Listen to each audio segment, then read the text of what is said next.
All right, everybody. So what I wanted to talk about today is getting set up for shooting off of a barricade. So what I've got here is a 6-inch diameter post. I've got my rifle and my bag. I want to kind of talk about getting set up and kind of finding a way to get a stable position. So let me preface this by saying I am not the best shooter, but what I'm hoping to do is share with you guys things that I've learned that have helped me improve dramatically. So let's kind of get into it and start getting set up. What I'm going to do is I'm going to take my bag, so I've got an OG Game Changer here. What I'm going to do is I'm going to set this on the post. I'm going to pat it and smack it down to try to get it as solid and as dug in to position as possible, because I don't want a lot of the fill settling or the bag moving when I set my rifle on it. So I'm also orienting my bag in the position that will give me the most surface area to help keep my rifle in position. So I'm going to now set my rifle on, and what I want my rifle to do is I want my rifle to be able to balance. So what I've got here is right now my rifle is stable, and the only instability that's going to be coming into my rifle system is going to be me. Okay, so let's take a look down the scope and let's get on target and see what that looks like. So as you notice, I'm getting down into a wide stance. So what I'm trying to do is I'm trying to bring my center mass lower and also get myself into position behind the gun, because for me, this target and this setup is going to be a weird height where it's a little bit too high for me to kneel, but too low for me to stand up. So I got to get a wide base, and I'm going to lock down into the gun. But okay, so up here at 500 yards, we'll zoom in a little bit. We've got an orange target here. So my rifle's set up on my bag, and so to check my stability, it's right there. I can tell. So if I tip my rifle forward, it stays in position. Tip my rifle back, it stays in position. And if I settle it, it stays in position. So what that gives me is a great range of stability because of the way it's resting on the bag. So my rifle is stable. I can move it up a little bit and adjust if I need to, and it stays there. Move it down a little bit and adjust it, and it stays there. So the rifle itself is balanced and not adding any instability to the setup. So let's come back and find our 500-yard target.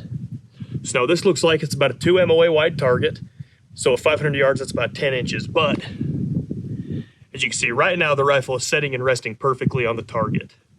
So now my job as the shooter is to not make this rifle any less stable than it is. Any contact that I put into this rifle is going to induce instability.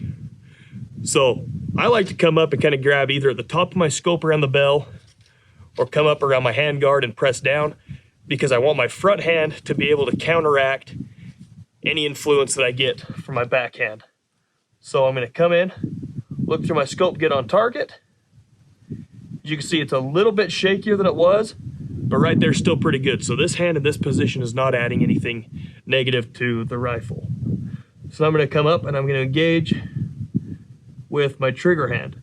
As you can see, that is starting to pull me off target a little bit. So that means that the instability is coming mostly from my grip and trigger hand. So I'm going to ease up on my grip a little bit, try to not engage as much. And one thing I want you guys to notice is I'm not putting my shoulder fully into the gun. So if I brace and put the recoil pad into my shoulder and start to push hard forward into the gun,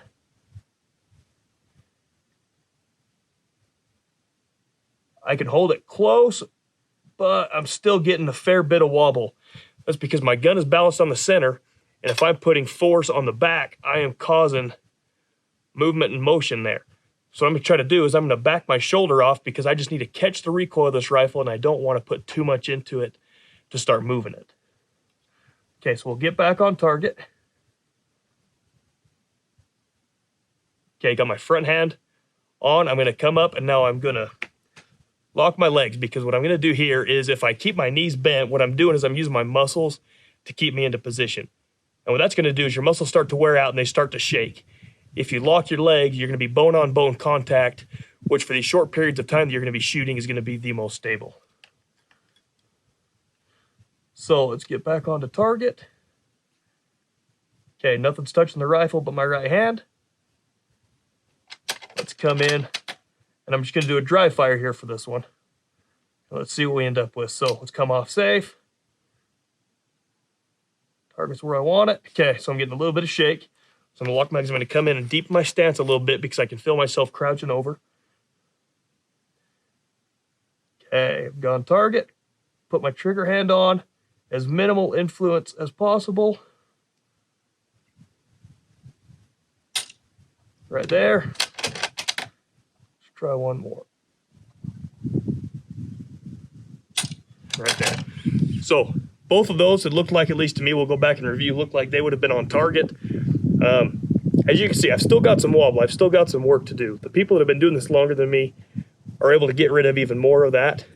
But I am leaps and bounds ahead of where I was, and I just want to share with you guys what I'm learning as I go and keep progressing.